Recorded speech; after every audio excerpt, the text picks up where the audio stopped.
بسم الله والحمد لله والصلاة والسلام على رسول الله وعلى آله وصحبه ومن والاه أما بعد. Donc, alhamdulillah, on va commencer maintenant un nouveau livre. Et ce livre, c'est en arabe حكم الاحتفال بالمولد والرد على من أجازه. Et ce livre est écrit par Cheikh Mohammed ibn Ibrahim al-Sheikh, qui est l'ancien mufti de l'Arabie Saoudite. Rahimahullah. C'était le cheikh de Cheikh Abdelaziz ibn Baz et de plusieurs d'entre les grands ulama aussi. Le cheikh de Cheikh Al-Fawzan, le cheikh de plusieurs d'entre les grands mashaykhs. Et Cheikh Mohammed ibn Ibrahim, rahimahullah, il a écrit cette risala. Le titre en français, ça pourrait être traduit par le verdict de célébrer la naissance du prophète sallallahu alayhi wa sallam, le Mawlid, et la réfutation de celui qui l'a permis ou qui l'a rendu licite.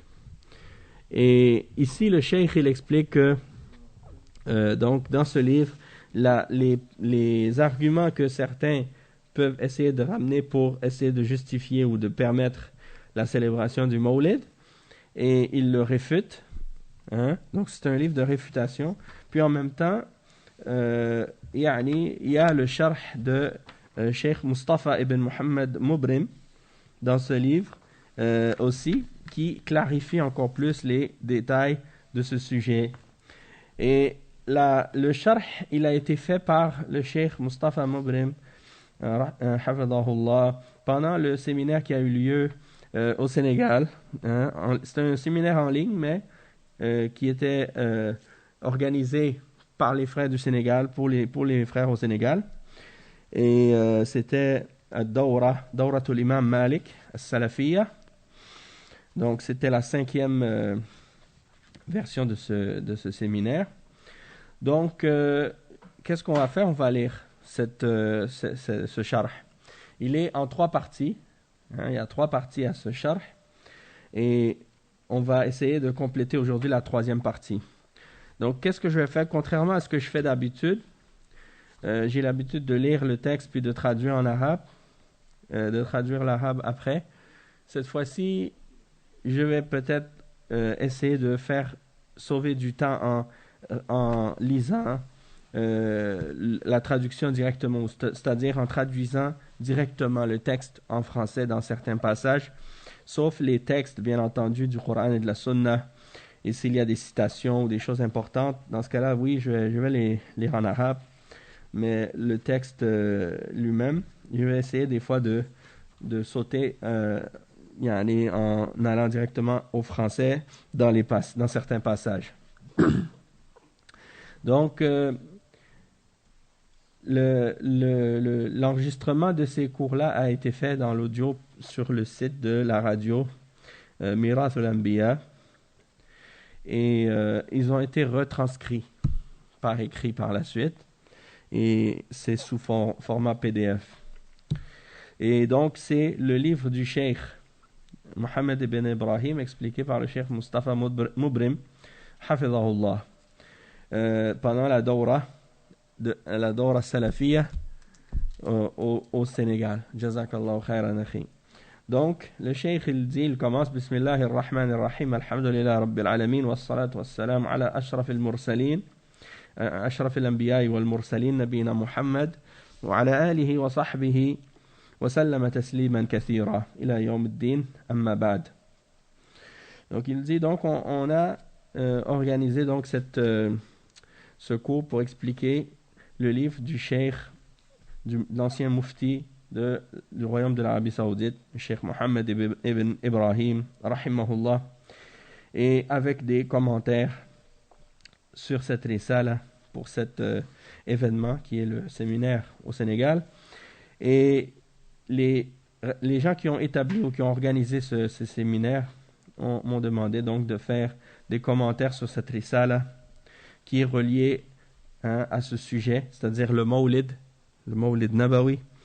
Et il dit, j'ai choisi que cette conférence ou que ce cours soit donné comme un commentaire sur le livre du cheikh Al-Allama Mohammed ibn Ibrahim, Et donc, j'ai répondu à la demande des frères et il dit, j'ai choisi cette risala parce que cette risala, elle réfute la plupart des shubuhat que les gens qui essaient de justifier ou de permettre la célébration du Mawlid utilisent pour essayer de le justifier.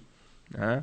Donc, cette pratique, cette célébration, c'est une innovation, c'est une bid'a qui est interdite et qui est rejetée, qui est blâmable, qui est détestable, qui est dangereuse même, et qui contredit l'islam sur plusieurs plans et sur plusieurs points. Et beaucoup de gens parmi les musulmans aujourd'hui, ils célèbrent cette innovation, cette bid'a, et ils s'imaginent qu'il n'y a rien de mal là-dedans. Non, il n'y a rien de mal finalement. Hein, on ne fait que se réjouir de la naissance du prophète sallallahu alayhi wa sallam. Sauf qu'il y a dans ça quelque chose de très très dangereux, et c'est le fait de inventer quelque chose dans la religion d'Allah. Et ça a des implications très très graves, et c'est ce qu'on va voir à travers la lecture de cette risala. Donc, le cheikh il explique et il dit donc ce que le cheikh rahimahullah a fait, c'est en fait de ramener et de réfuter les paroles de ceux qui prétendent que de célébrer le Mawlid c'est permis. Et donc c'est pour ça qu'il y a beaucoup de bienfaits dans ce livre, hein, plus que dans d'autres parfois qui n'ont pas réuni tous les points bénéfiques qui sont réunis dans cette risala, malgré qu'elle est très courte. Hein, le livre il est petit en réalité, mais il y a beaucoup de choses clarifiées, malgré la taille qui est vraiment petite du livre. Il n'a pas laissé aucune des shubuhat, excepté que il l'a réfuté. Hein, il l'a réfuté ceux qui essaient de permettre cette bid'a, et il a mentionné chaque point, et il l'a réfuté avec les preuves du Coran et de la Sunna. Donc il dit, avant de rentrer dans le sujet, j'aimerais mentionner deux choses. Il dit la première, c'est que la charia elle est complète et elle est parfaite. Elle a déjà été complétée. Hein? Et elle n'a donc pas besoin d'aucun ajout. Hein? Peu importe qu'est-ce que cet ajout-là peut être. Et le deuxième point, j'aimerais parler également de façon résumée sur la naissance de cette bid'a et comment elle est apparue. Et dans quel pays elle est apparue en premier. Et l'histoire de sa naissance, la naissance de cette bid'a. Et il dit, il dit لأنها لا تقع فيه الفائدة العظيمة إذا قرأت رسالة بعد ذلك مما لا نزاع فيه بين المنتسبين إلى الإسلام أن النبي صلى الله عليه وسلم هو خاتم الأنبياء ولكن رسول الله وخاتم النبيين فهو الخاتم والخاتم للأنبياء كلهم عليهم الصلاة والسلام فلا يحتاج شرعه إلى أن يأتي مكملا له. Donc c'est ça, il explique que donc c'est bien de parler avant de rentrer dans le sujet de cette bid'a, d'expliquer un peu de son historique. Et ça va rajouter donc plus de clarté, plus de bienfaits dans ce livre du cheikh. Il dit, il n'y a pas de doute parmi les gens qui sont sur l'islam et qui suivent la religion de l'islam que le prophète Mohammed sallallahu alayhi wa sallam, c'est le dernier des messagers, celui qui est venu sceller le message et la prophétie. Allah subhanahu wa ta'ala, il dit dans le Coran, dans Surat Al-Ahzab, le verset 40, وَلَكِنْ رَسُولَ اللَّهِ وَخَاتَمَ النَّبِيِّينَ. Donc le messager d'Allah sallallahu alayhi wa sallam, c'est lui le dernier des messagers. Il est venu clore et sceller la prophétie. Alors cette religion, cette législation, elle n'a pas besoin de quoi que ce soit pour qu'on la complète ou pour la parfaire. Elle est déjà complète. Et il y a des preuves dans le Coran et dans la Sunna qui confirment que la charia elle est complète, la religion elle est complète.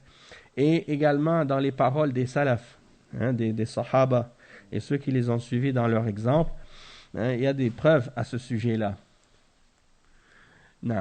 Donc, Allah subhanahu wa ta'ala dit dans le verset 3 dans Surat Al-Ma'ida, Al-yawma akmaltu lakum dinakum wa atmamtu alaykum ni'mati wa raditu lakum al-islam dina. C'est-à-dire, aujourd'hui, j'ai complété pour vous votre religion, j'ai parachevé sur vous mon bienfait et j'ai agréé l'islam comme religion pour vous. Donc, dans ce verset-là, il y a une base importante pour nous, c'est-à-dire le fait que cette religion, elle est complète. Il n'y a aucun manque dedans. Peu importe qu'est-ce que ça pourrait être. Il n'y en a pas de déficience ou de manque ou de choses qui sont incomplètes. La religion, elle a été complétée par Allah. Après la mort du prophète sallallahu alayhi wa sallam, il n'y a personne qui peut venir rajouter quoi que ce soit dedans. Que ce soit parmi les actes d'adoration, que ce soit parmi les fêtes ou les célébrations, que ce soit parmi les croyances et les principes qui ont rapport avec le dogme ou autre question. Toutes les croyances, toutes les adorations, tous les aspects de la religion ont été complétés par le messager d'Allah sallallahu alayhi wa sallam. Et la révélation était complète à la fin de sa vie, sallallahu alayhi wa sallam. Également, un autre point important aussi à ce sujet-là, c'est la parole d'Allah subhanahu wa ta'ala lorsqu'il dit dans le verset 21 dans Surah Shura, Am lahum shuraka'u shara'u lahum min ad-din ma lam ya'dhan bihi Allah. C'est-à-dire, Allah subhanahu wa ta'ala, il dit dans Surah Shura, le verset 21, ont-ils des partenaires qu'ils ont associés à Allah, qui légifèrent pour eux de la religion, ce que Allah n'a pas permis? Donc, personne n'a le droit de légiférer quoi que ce soit dans la religion d'Allah, de ce que Allah n'a pas légiféré. Donc, si quelque chose n'a pas été établi par une preuve du Coran, ou une preuve de la sunna du messager, sallallahu alayhi wa sallam, et si quelque chose n'a pas été également établi par l'exemple de nos salaf, les sahaba, les tabi'in, les tabi'in, alors si on n'a aucune référence et aucune preuve à propos d'une action quelconque parmi les choses qui n'ont pas été supportées par la sunna, des exemples du prophète sallallahu alayhi wa sallam, des paroles ou ses actions, ou les exemples des sahaba après lui, eh bien on a la preuve à ce moment-là que cette action-là, elle n'est pas légiférée. On n'a pas le droit de la pratiquer. C'est exactement la question à laquelle on va répondre dans ce cours. Mais juste pour répondre de façon résumée à cette question-là, pourquoi puisque le prophète Mohammed sallallahu alayhi wa sallam, il n'a pas interdit cette pratique-là, étant donné que c'est sa fête à lui, donc il ne pouvait pas l'interdire, et de dire par exemple, on fait juste mentionner et dire du bien et de parler du prophète sallallahu alayhi wa sallam dans ce jour-là. Alors pourquoi on dit que cette chose-là n'est pas bonne? Déjà, le musulman, dans sa vie de tous les jours, il doit toujours se rappeler du bien que le prophète sallallahu alayhi wa sallam a fait. Pas seulement une journée par année, mais tous les jours de sa vie. Donc la sunna du prophète sallallahu alayhi wa sallam, le musulman, il l'honore, il la respecte, il la met en pratique, il l'enseigne et il l'applique dans tous les jours de la vie, 24 heures sur 24. Donc, il n'y a pas de raison de spécifier ou de mettre un jour en particulier dans l'année pour dire on va faire un jour pour faire ça de façon spécifique ou particulière. Le prophète sallallahu alayhi wa sallam, il n'a pas ordonné, encouragé ou enseigné à ses compagnons de célébrer sa naissance. Et il n'a pas dit, comme tu dis tout à l'heure, il n'a pas dit de ne pas le faire. D'accord? C'est vrai qu'il n'a pas dit de ne pas le faire. Mais en même temps, on doit comprendre les principes de notre religion, comment cette religion-là fonctionne. La religion fonctionne de manière à ce que le prophète sallallahu alayhi wa sallam, il est venu pour nous enseigner tout ce qu'on avait besoin de connaître pour se rapprocher d'Allah. Ça veut dire que s'il ne nous a pas enseigné quelque chose, ça veut dire que dans ce cas-là, cette chose-là, on n'en avait pas besoin pour se rapprocher d'Allah. Puisqu'il nous a tout à enseigner ce qu'on avait besoin de connaître. Si la célébration de la naissance du prophète sallallahu alayhi wa sallam était un bien, réellement, les sahaba auraient été les premiers à le faire. Et il n'y a aucune narration et aucune preuve qui montre que les sahaba ont mis en pratique cette chose-là durant la vie du prophète sallallahu alayhi wa sallam, ni après sa mort, sallallahu alayhi wa sallam. Et la même chose également dans la génération qui a suivi. La génération des élèves des sahaba, ni celle qui a suivi par la suite. On n'a jamais trouvé aucun d'entre eux qui célébrait ce genre de célébration-là ou qui fêtait ce genre de fête. Donc, on constate par conséquent donc que ça veut dire qu'on n'a pas le droit de le faire nous aussi. L'imam Malik, l'imam Shafi'i, l'imam Ahmed, l'imam Abu Hanifa, les 4 grands imams des madhahib, on n'a jamais lu à leur sujet qu'ils ont célébré en un jour particulier la naissance du prophète Muhammad sallallahu alayhi wa sallam. Et la même chose pour les imams de l'islam, les imams du hadith, l'imam al-Bukhari, l'imam Muslim, ceux qui nous ont transmis sa sunna dans les hadiths authentiques. Aucun d'entre eux n'a jamais mentionné quelque chose au sujet d'une célébration, au sujet de sa fête. Pourtant, le prophète sallallahu alayhi wa sallam, à son époque, même si tu dis qu'il n'a pas enseigné de célébrer sa naissance, il n'a pas non plus enseigné de célébrer la naissance de Jésus, ou la naissance de Moïse, ou la naissance d'Abraham, ou la naissance de Jacob, ou la naissance d'un prophète parmi les prophètes. Si c'était le cas, on aurait su ça dans son exemple, dans ses paroles, dans le Coran. Il y aurait des références, il y aurait des preuves à ce sujet-là. Et même les chrétiens, la célébration de la naissance de Jésus, c'est quelque chose qui est apparu bien longtemps après Jésus. Ce n'est pas Jésus lui-même qui a instauré cette pratique. La même chose aussi pour la fête de la naissance des autres prophètes qui sont venus auparavant. Donc, nous, dans l'islam, ce genre de célébration-là, ça n'existe pas en fait. Même de célébrer notre propre anniversaire, ou de célébrer l'anniversaire de nos enfants, ou de célébrer l'anniversaire comme on le trouve, par exemple, dans certains pays. Non seulement ils célèbrent la naissance du prophète Mohammed sallallahu alayhi wa sallam, mais ils célèbrent également la naissance du cheikh de la tariqa, du cheikh de telle tariqa, du cheikh de telle tariqa, et ils se permettent même, dans ce jour-là, d'aller visiter la tombe, de faire des prières aux morts. Ils adorent même parfois leur cheikh dans la tombe où il est enterré. Ils font des pèlerinages à cette tombe, alors qu'on sait très bien que le pèlerinage dans l'islam, c'est seulement à la Mecque, et que ce n'est pas permis de le faire ailleurs. Eux, ils font des pèlerinages ailleurs qu'à la Mecque, et en plus de ça, à des tombes. Et ils vénèrent et ils adorent des morts en dehors d'Allah. Tout ça, c'est de l'idolâtrie, c'est du shirk. Et c'est ce que l'islam a condamné depuis le début. Le message du prophète Mohammed sallallahu alayhi wa sallam est venu justement pour détruire et abolir toute forme d'idolâtrie, toute adoration qui serait offerte à une créature parmi les créatures. Donc, tout ça pour dire, le fait de légiférer des choses qui ne font pas partie de la religion, ça c'est quelque chose de grave. Et comme on va le lire dans ce livre, une parole de l'imam Malik qui a dit, si quelqu'un fait une innovation dans la religion et qui dit que c'est une chose qui est bonne, c'est comme s'il est en train d'accuser le prophète Mohammed sallallahu alayhi wa sallam d'avoir trahi la transmission du message. Parce que c'est comme si, en voulant dire, le prophète Mohammed sallallahu alayhi wa sallam, il a caché des choses de la révélation. Il n'a pas transmis tout, ou il n'a pas complété son message. Il fallait attendre qu'il meure, sallallahu alayhi wa sallam, pour que nous, on puisse la compléter, cette religion, parce qu'elle n'était pas parfaite, elle n'était pas complète. Il fallait qu'on rajoute des choses dedans. Et ça, c'est un grave insulte contre notre prophète Mohammed sallallahu alayhi wa sallam. Donc, si tu veux parler du prophète sallallahu alayhi wa sallam, honorer le prophète sallallahu alayhi wa sallam, pour te réjouir du fait que il nous a amené la guidance et qu'il nous a guidés à l'islam. Dans ce cas-là, comme Allah il dit dans le Coran, il dit قل إن كنتم تحبون الله فاتبعوني يحببكم الله. C'est-à-dire, dis aux messagers d'Allah, dis aux gens, si vous aimez Allah, alors suivez-moi.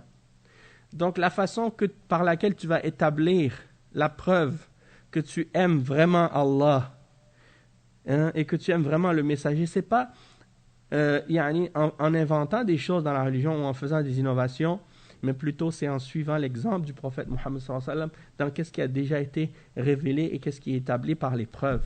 D'accord?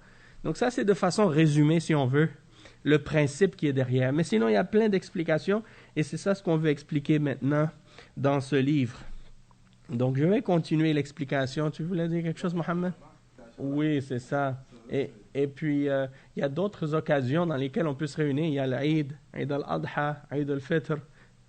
Ça, c'est les Aïd que le prophète sallallahu alayhi wa sallam nous a ordonné de faire. Donc, il y a du bien dans ça. Mais de faire d'autres célébrations, d'inventer d'autres fêtes qui ne font pas partie de l'islam, pour imiter les chrétiens ou bien pour suivre l'exemple dans le but de, soi-disant, se rappeler du prophète sallallahu alayhi wa sallam et de faire des dhikrs.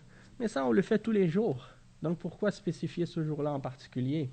Le cheikh, il explique et il dit ensuite, donc, comme il a été également rapporté selon Jabir ibn Abdullah radiyallahu anhuma, rapporté par l'imam Muslim, que le messager d'Allah sallallahu alayhi wa sallam, quand il faisait la khutbah, hein, إذا خطب احمرت عيناه وعلى صوته, c'est-à-dire quand il faisait la khutbah, ses yeux devenaient rouges et sa voix s'élevait, le messager d'Allah sallallahu alayhi wa sallam, واشتد غضبه, et il se mettait en colère quand il faisait sa khutbah et son discours.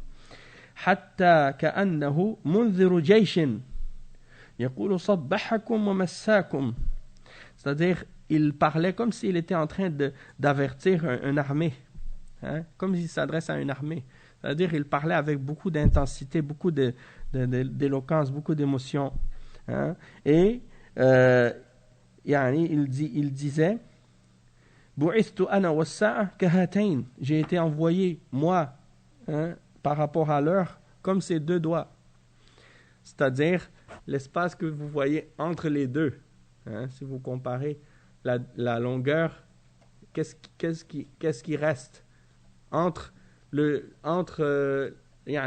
la fin des temps et la venue du prophète Mohammed sallallahu alayhi wa sallam. En voulant dire, il ne reste pas beaucoup par rapport, hein, à la fin des temps, entre moi et la fin des temps. Et il dit wa yaqul, et il disait également ensuite, hein, fa inna astaqal hadith kitabullah, et la meilleure parole c'est le livre d'Allah, wa khayrul huda huda Muhammad, et la meilleure guidance c'est la guidance de Muhammad sallallahu alayhi wa sallam, et la plus mauvaise des affaires c'est les choses inventées. wa sharrul umur muhdathatuha, c'est-à-dire la pire des choses qui peuvent être faites dans la religion, c'est des choses qui sont inventées. Wa kullu muhdathatin bid'ah, et toute chose inventée dans la religion c'est une bid'ah. Wa kullu bid'atin dalalah, et toute innovation c'est un égarement. Puis ensuite il dit ana awla bi kulli mu'minin min nafsihi, c'est-à-dire j'ai plus de droits sur l'âme sur un croyant que lui-même, hein? J'ai plus de droits sur un croyant que lui-même. Donc c'est-à-dire qu'il mérite plus, le prophète sallallahu alayhi wa sallam mérite plus qu'on l'aime lui qu'on s'aime soi-même, hein? Et même ça c'est parmi les choses que le prophète sallallahu alayhi wa sallam a mentionné dans un hadith. Il dit ensuite, comme c'est rapporté dans As-Sahihayn selon Aïcha radiyallahu anha, man ahdatha fi amrina hadha ma laysa minhu fa huwa rad. Donc quiconque invente dans notre affaire, c'est-à-dire dans notre religion, ce qui n'en fait pas partie, alors ce sera rejeté. ووصله الإمام مسلم بلفظ من عمل عملا ليس عليه أمرنا فهو رد. Donc celui qui pratique quelque chose dans notre religion, une action quelconque qui ne fait pas partie de notre religion, alors ce sera rejeté. Ça c'est la deuxième narration qui est apportée à ce sujet-là. Il dit وكذلك جاء في حديث العرباد بن سارية أنه قال صلى بنا رسول الله صلى الله عليه وسلم ذات يوم ثم أقبل علينا فوعظنا موعظة بليغة ذفرت منها العيون ووجلت منها القلوب فقال قائل يا رسول الله كأن هذه موعظة مودع فماذا تعهد إلينا؟ فقال أوصيكم بتقوى الله والسمع والطاعة وإن تأمر عليكم عبد حبشي وإنه من يعش منكم فسيرى اختلافا كثيرا فعليكم بسنتي وسنة الخلفاء الراشدين المهديين تمسكوا بها وعضوا عليها بالنواجذ وإياكم ومحدثات الأمور فإن كل محدثة بدعة وكل بدعة ضلالة. وهذا الحديث عند الإمام أحمد وعند أصحاب السنن والمسانيد والمعاجم وهو حديث صححه جمع من الأئمة. Donc ce hadith aussi qui est le hadith de Al-Arbad ibn Sariya, il dit que le prophète sallallahu alayhi wa sallam a prié, a dirigé la prière il a dirigé la prière un de ces jours. Puis après avoir fait la salat, il s'est tourné vers nous et il nous a fait une exhortation très profonde, très touchante. Elle a fait couler nos yeux, elle a fait couler les larmes de nos yeux. Elle a fait frémir nos cœurs. Alors l'un d'entre nous a dit, ô messager d'Allah, l'exhortation que tu nous as faite, on dirait que c'est un adieu que tu nous fais. Hein? Qu'est-ce que tu nous enjoins de faire? Qu'est-ce que tu nous demandes de prendre comme engagement vis-à-vis de ça? Et il a dit, je vous enjoins de vous préserver d'Allah et d'écouter et d'obéir, même si celui qui est chef sur vous, c'est un esclave éthiopien. Et il dit, et sachez que celui qui vivra parmi vous verra beaucoup de choses, de divergences. Hein? Alors accrochez-vous à ma sunna et accrochez-vous à la sunna de mes successeurs bien guidés qui vont venir après moi. Accrochez-vous à celle-ci, cramponnez-vous à celle-ci et mordez dedans avec vos molaires et prenez garde aux inventions dans la religion. Hein? Il dit, parce que chaque chose inventée est une bid'a et toute bid'a est égarement. Hein? Et ça, c'est rapporté par de nombreux rapporteurs de hadith, parmi les grands rapporteurs de hadith, parmi les imams. Et il est également mentionné parmi les paroles des sahaba, qu'Allah soit satisfait d'eux, à ce sujet-là, comme l'imam Ibn Majah, il l'a rapporté dans son introduction, dans son sunan.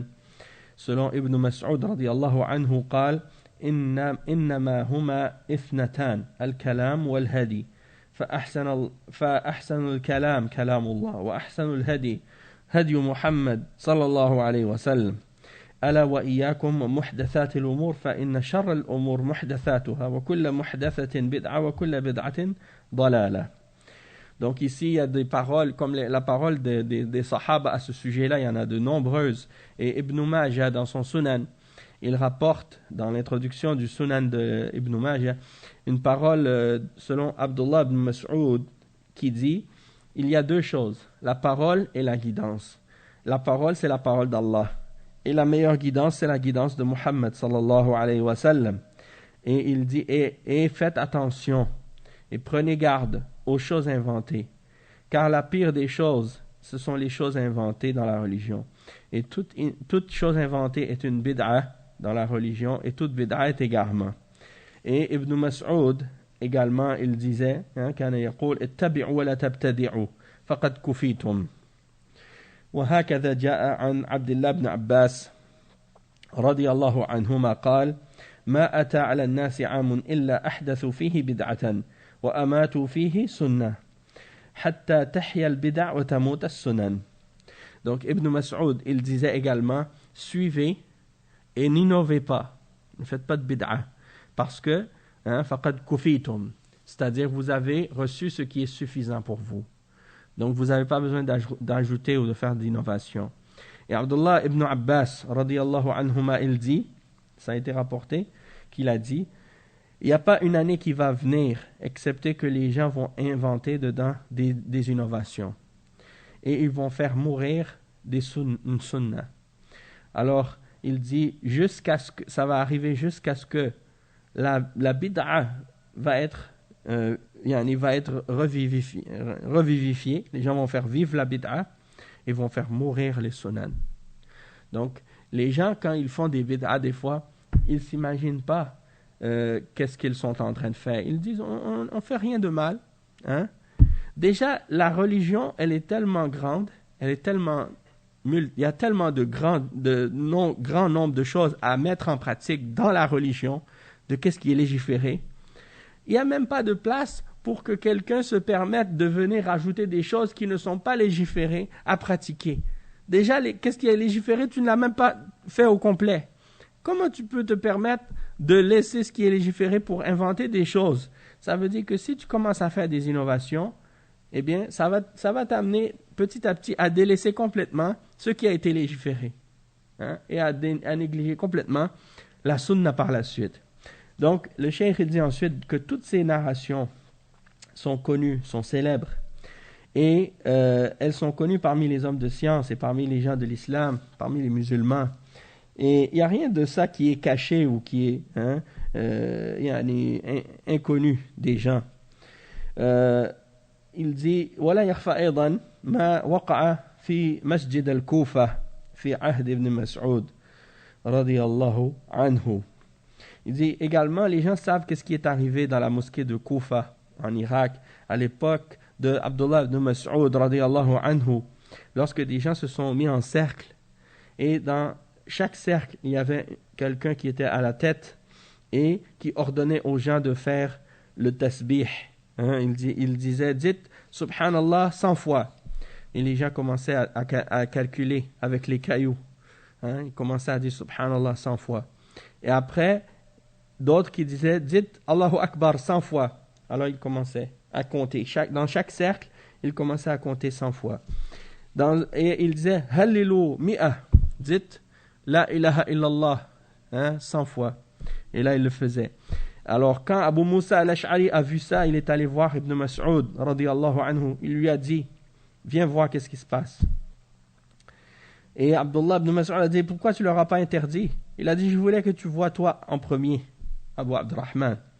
Alors quand il est arrivé, il les a vus en train de compter avec des cailloux, les tasbih et les dhikr. Alors il leur a dit, comme vous êtes vite pour aller vers votre perte, ô Ummah de Muhammad. Il a dit, voici le contenant ou le verre dans lequel le messager d'Allah buvait. Il est encore présent, il n'est même pas brisé. Et ses vêtements ne sont pas encore usés non plus. Et je vous vois déjà en train de faire ces innovations-là. Et ces gens-là ont répondu, ils ont dit Ma arana illa al-khayr. Ma aradna illa al-khayr. On n'a pas voulu faire rien d'autre que le bien. Donc, Abdullah ibn Mas'ud a dit Wa kam min muridin lil khayr lam yudrika. Combien de gens qui veulent le bien, ils n'y arrivent pas. C'est pas suffisant d'avoir l'intention de vouloir faire le bien. Pour faire le bien, il faut être sur la preuve, sur la base de la religion, pas d'inventer des choses. Donc ces gens-là, à la base, qui pourrait dire en les regardant que qu'est-ce qu'ils font, c'est mauvais? Est-ce qu'ils sont en train d'écouter de la musique ou de manger du porc ou de boire de l'alcool ou de faire le zina? Non. Pourtant, qu'est-ce qu'ils font? C'est pire que ça. Qu'est-ce qu'ils sont en train de faire comme bid'a? C'est pire que ça. Pourquoi? Parce qu'ils ont légiféré dans la religion d'Allah ce que Allah n'a pas légiféré. Et de légiférer, c'est un droit d'Allah exclusif. Ils ont légiféré quelque chose qui n'est pas légiféré par Allah ni par son messager. Et ça rentre dans le shirk. C'est extrêmement grave. Et donc, ils ont ouvert une porte vers l'égarement, ces gens-là, en faisant ça. Donc, ils ne réalisent pas qu'est-ce qu'ils sont en train de faire. Ils pensent qu'ils sont en train de faire du bien. Et c'est ça la plupart des gens qui font des bid'ah. Comme le frère, qu'est-ce qu'il disait tout à l'heure? Il a dit, mais nous, on ne pense pas à faire du mal. On veut juste mentionner le prophète, sallallahu alayhi wa sallam. C'est pas mauvais, ça. C'est sûr que à la base, quand tu regardes comme ça de l'extérieur, ça n'a pas l'air d'être mauvais. Mais il faut voir les choses de façon plus profonde et comprendre selon plus des principes de l'islam. Ça nous aide à comprendre justement la gravité de ce qu'il y a dans cette action-là. Même si en apparence, ça peut nous paraître quelque chose d'innocent ou, comme on dit, quelque chose qui fait pas mal à personne, comme on dit. L'intention, c'est pas... Si tu as une bonne intention, c'est pas suffisant. Il faut, en plus de la bonne intention, il faut que l'action soit légiférée et qu'elle soit en accord avec la sunna. Bon, il y a ça aussi des fois, comme tu dis. Parfois même, ils prononcent l'intention lorsqu'ils font la salat. Donc, il dit, le cheikh, que c'est pour ça qu'Abdullah ibn Mas'ud il dit dans une de ses citations très célèbres « Al-iqtisadu fi sunnah أحسن من الاجتهاد في بدعة أو في البدعة. C'est-à-dire, Abdullah ibn Mas'ud il disait de se limiter ou de faire moins, c'est-à-dire de faire moins de la sunna, c'est mieux que de faire beaucoup d'efforts dans la bid'a. Donc si tu vois quelqu'un par exemple, il fait énormément d'adoration, mais dans la bid'a, eh bien qu'est-ce qu'il fait en réalité? Ça n'a pas de valeur. Tandis que celui parmi les musulmans qui va appliquer une sunna, même s'il en fait juste un peu, mais ce peu-là, c'est meilleur pour lui. Pourquoi? Parce qu'au moins, c'est en accord avec la sunna, donc ça va être calculé pour lui. Il aura la récompense pour ça. Tandis que si il le fait sur la bid'a, il n'a pas de récompense. Donc les bid'a, elles sont toutes rejetées. Elles sont toutes blâmables. Et elles rentrent toutes dans le discours de ce qui est interdit dans la religion. Et donc, ça ne rentre pas dans ce qui a été tu des interdictions de l'islam. Parce que ça, c'est une erreur que beaucoup de gens font, c'est de comparer la bid'a à des péchés. Or, il y a une grande différence entre un péché et une bid'a. Les péchés, en général, il y a un hadith ou un verset ou un hadith dans le Coran qui le spécifie et qui le mentionne comme étant haram. Par exemple, le zina, haram, l'alcool, haram, le porc, haram, le riba, haram, le qimar, haram. Il y a des textes, il y a des preuves. Tandis que la bid'a, si quelqu'un, par exemple, te demande, est-ce qu'il y a une preuve que le mawlid c'est haram? Non, il n'y a pas de preuve que le mawlid c'est haram. Il n'y a pas un hadith qui dit, célébrer le mawlid c'est haram. Non, il n'y a pas. Pourquoi? Parce que c'est pas dans ce sens-là que c'est haram. C'est haram par rapport à un principe. C'est haram par rapport à un principe général. Et ce principe général-là, c'est Man ahdatha fi amrina hadha ma laysa minhu fahuwa rad. Donc si la chose elle n'existe pas dans l'islam, c'est normal qu'il n'y ait pas un texte spécifique pour l'interdire, mais étant donné que ça rentre dans l'adoration, toute personne qui se permet de la faire sans ramener une preuve, eh bien il a contredit ce principe de la charia. Et ce principe de la charia, c'est quoi? C'est que toute personne qui invente quelque chose dans la religion, alors c'est rejeté. Exactement. Effectivement. Parce que si tu ouvres la porte pour une bid'a, ça veut dire que tu dois accepter toutes les autres bid'a qui viennent avec ou qui viennent après. D'accord? Parce que, comme tu as dit toi-même, si quelqu'un, tu lui dis, si on a le droit, par exemple, tu dis que c'est quoi la preuve que telle chose est une bid'a ou que c'est interdit? Bon. La personne qui veut argumenter, par exemple, sur le fait que ça n'a pas été mentionné dans les textes comme étant interdit, eh bien, il y a, comme tu dis, la personne qui voudrait, par exemple, rajouter une 5e prière par jour, ou une 6e prière par jour, ou bien dire qu'au lieu de prier 4 rak'at pour le Asr ou pour le Isha, on ne va pas faire 4. Maintenant, on va rajouter. On va faire 5 rak'at ou 6.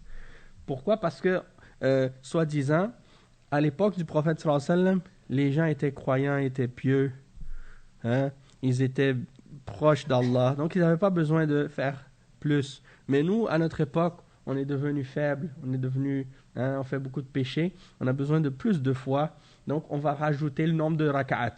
Au lieu de faire 4, on va faire 6.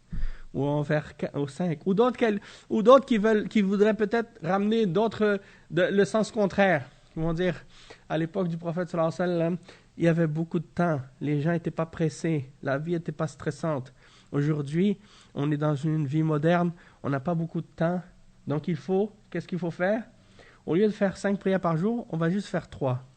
Et au lieu de faire 4 à 4, on va faire 2, comme les voyageurs. Ou bien des choses comme ça. Ça aussi, ça rentre dans la bid'a. Parce que tu veux enlever dans la religion sans que ce soit établi par des preuves. Ou tu veux ajouter ou tu veux enlever. Dans les deux cas, c'est quelque chose qui est blâmable. Tu ne peux pas jouer avec la religion comme ça. Et c'est ça le danger de la bid'a. Le cheikh, il dit فَإِذَا عُلِمَ هذا فإنه كما قال الإمام مالك رحمه الله والآثار عنه في هذا الباب كثيرة أيضا أي في النهي عن البدع والتحذير منها قوله ما لم يكن لأصحاب محمد صلى الله عليه وسلم دينا فإنه ليس لنا بدين وأيضا جاء عنه وقد مر معنا في التعليق عن دروس العقيدة أنه كان علينا وعليه رحمة الله يقول لن يصلح آخر هذه الأمة إلا ما أصلح أولها ولهذا كان الإمام رحمه الله الإمام مالك رحمه الله كان يقول يعني كان من أشد الناس في هذا الباب وكان يعمل قاعدة سد الذرائع في أشد ما يكون. ومن أعجب ما رأيته في ترجمة الإمام مالك رحمه الله تعالى وإن كنا تبارك وتعالى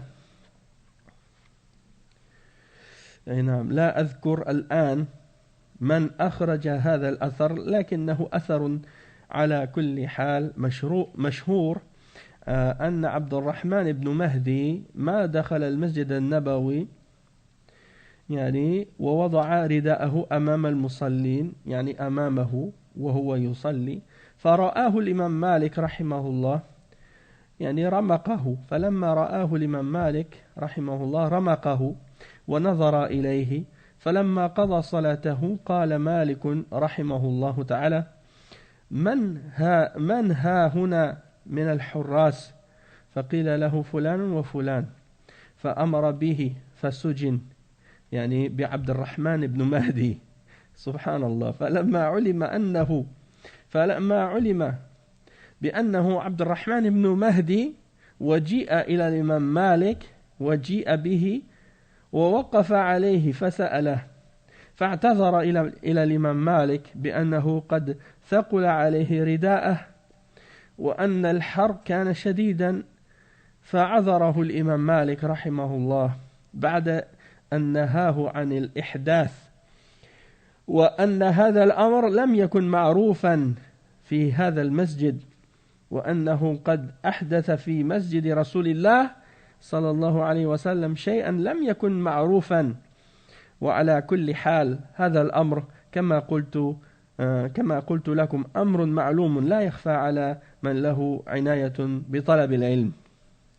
Donc ici le cheikh il mentionne quelques-unes des paroles de l'imam Malik rahimahullah au sujet des bid'ah. Et l'imam Malik il a de nombreuses citations rahimahullah contre les innovations et contre la bid'ah et l'avertissement contre les bid'ah.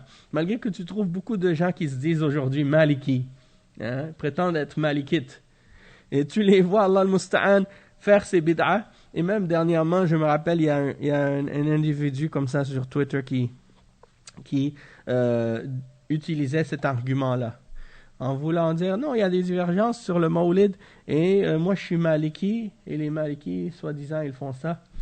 Yani, subhanallah, ça c'est un mensonge contre l'imam Malik, puisque l'imam Malik, il n'a jamais fait le Mawlid, il n'a jamais célébré le Mawlid, et en même temps, il a plein de paroles très sévères et très dures pour interdire les bid'ah et pour critiquer ceux qui les pratiquent.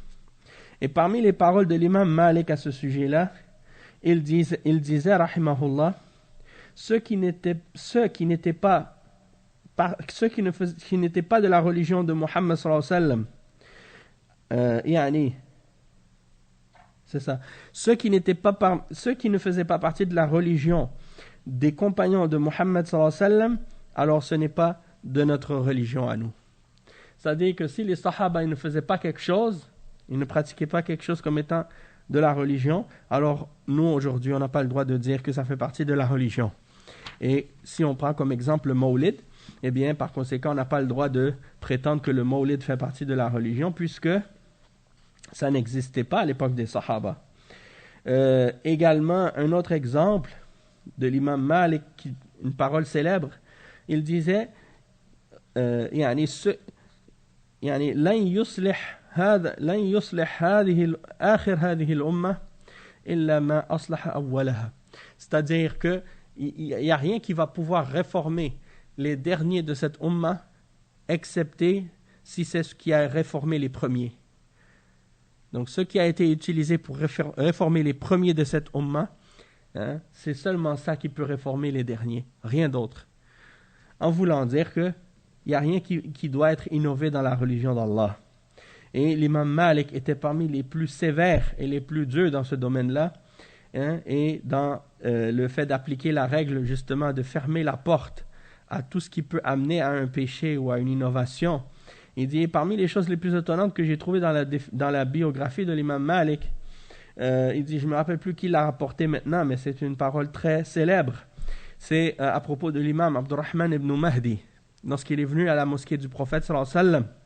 Et Abdurrahman ibn Mahdi, c'est un des grands imams parmi les imams de l'islam, de l'époque de l'imam. Il était à la même époque que l'imam Malik. Il était célèbre et respecté parmi les grands ulama imams du hadith. Et lorsqu'il est venu à la mosquée du prophète sallallahu alayhi wa sallam, quand il a voulu faire sa salat, il a pris son vêtement et il l'a mis devant lui. Il l'a mis devant lui dans la mosquée, alors qu'il faisait la salat. Alors l'imam Malik l'a vu, et subhanallah, quand il l'a remarqué, il a vu qu'est-ce qu'il a fait. Alors quand il a terminé sa salat, l'imam Malik, il a dit, qui est là parmi les gardiens, parmi les gardiens de la mosquée du prophète sallallahu alayhi wa sallam. Alors on lui a dit un tel et un tel. Parce que l'imam Malik, c'est l'imam de Médine. Il connaît les gardiens de la mosquée, il connaît tout le monde. Et tout le monde le connaît à Médine. Alors, subhanallah, il a dit, qui est là parmi les gardiens? Il a dit un tel et un tel. Alors il a ordonné qu'on vienne pour l'emprisonner. Ils ont pris Abdurrahman ibn Mahdi, rahimahullah, et puis ils l'ont amené en prison. À cause de l'imam, parce que l'imam Malik a vu qu'est-ce qu'il a fait. Et quand les gens ont su que c'était Abdurrahman ibn Mahdi, et qu'il était venu voir l'imam Malik, alors on l'a ramené devant l'imam Malik par la suite. Il s'est excusé à l'imam Malik, et il a expliqué pourquoi il avait fait ça.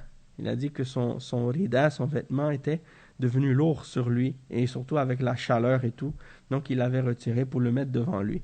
Alors l'imam Malik l'a excusé, et il lui a expliqué, il lui a interdit de faire des innovations, et il lui a dit que cette action qu'il a faite n'était pas connue dans la mosquée du prophète sallallahu alayhi wa sallam, et qu'il avait innové dans la mosquée du messager d'Allah sallallahu alayhi wa sallam ce qui n'était pas connu. Alors, qu'est-ce qu'il avait fait? Il avait mis juste son manteau devant lui pendant qu'il priait.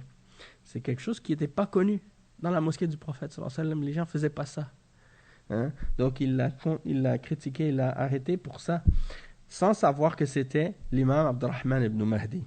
Ala kulli hal, le cheikh il explique, il dit ensuite que donc cette religion, c'est la religion que les compagnons du prophète sallallahu alayhi wa sallam suivaient. Et ceux qui les ont suivis de la meilleure façon à travers les meilleurs siècles. Donc, ils suivaient ce que suivait le messager d'Allah sallallahu alayhi wa sallam, et ils n'ont jamais rien inventé, ils n'ont jamais innové quoi que ce soit dans la religion d'Allah, que Allah soit satisfait d'eux.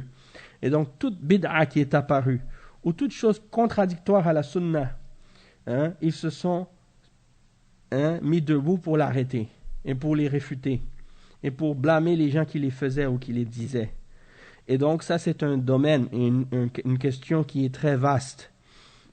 Comme on a lu les paroles des salaf et des sahaba au sujet de la bid'a des qadariya, ceux qui nient le qadar, ou de la bid'a des khawarij, qu'est-ce qu'ils ont fait avec les khawarij, comment ils les ont combattus, comment ils les ont réfutés, de même que ce qu'ils ont fait avec la bid'a des shi'a, al-rafida et autres.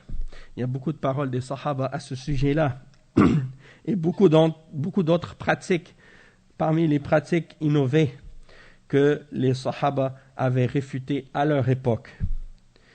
De même que qu'est-ce qui est venu par la suite à l'époque des tabi'in, c'est-à-dire les élèves des sahaba. Eh bien, on a vu à leur époque aussi des réfutations, des innovations. De même qu'à l'époque de leurs élèves, les élèves des sahaba. Et plus que les gens s'éloignaient de l'époque première, l'époque du prophète sallallahu alayhi wa sallam, et plus les innovations commençaient à augmenter et commençaient à devenir plus nombreuses. Lorsque les gens commençaient à s'éloigner de la lumière de la science, et qu'ils tombaient dans l'ignorance, eh bien on a vu que en tombant dans l'ignorance, l'ignorance du fait que les gens ignoraient les questions qui ont rapport avec la sunna, et ils ont commencé donc à inventer des innovations, à inventer des bid'a, et à attribuer ces innovations et ces bid'a à la religion. Et donc après ils les ont pratiqué, ils les ont mis en pratique, et ils ont commencé à les faire.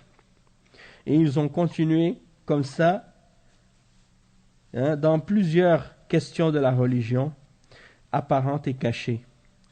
Et on a vu que siècle après siècle, beaucoup de gens parmi le commun des musulmans, mois après mois, ils ont commencé à dire des innovations ou faire des innovations.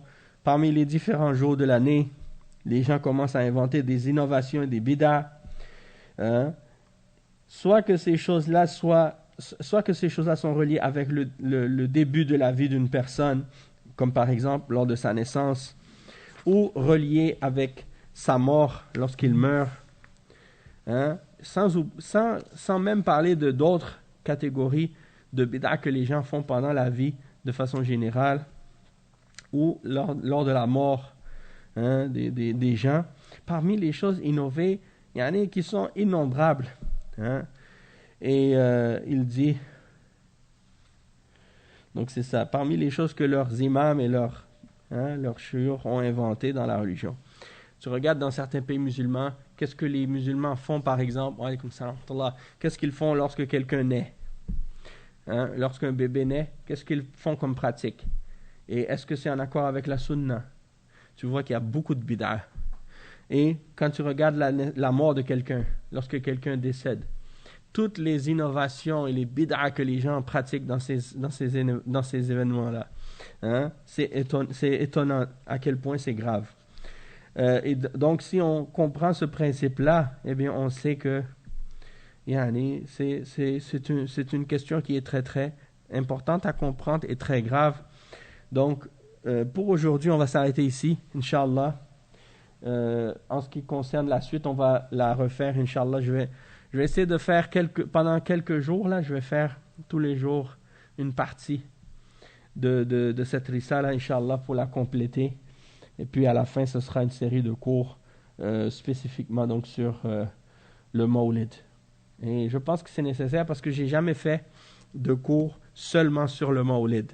J'ai fait des cours généraux pour réfuter la bid'a de façon générale, mais sur la bid'a du Mawlid en particulier, jusqu'à date, je pense que j'en avais pas fait. Et je pense que c'est donc nécessaire. On a fait dernièrement, on a fait hier, quelques jours en arrière, mardi et mercredi. Alhamdulillah, on avait fait un séminaire sur le sujet qui était très très bénéfique. D'accord, donc alhamdulillah, ça c'est un plus pour la communauté des musulmans francophones qui ont besoin de connaître les règles à ce sujet-là pour connaître la réalité de cette question-là. Et je pense que ce livre-là, ici maintenant, ça va être également un atout et un ajout important à la clarification du sujet. Walhamdulillah Rabbil Alamin. Subhanakallahumma bihamdik. Ashhadu an la ilaha illa anta astaghfiruka wa atubu ilayk. Wa sallallahu wa sallam ala nabiyyina Muhammad wa ala alihi wa sahbihi ajma'in. Wassalamu alaykum wa rahmatullahi wa barakatuh.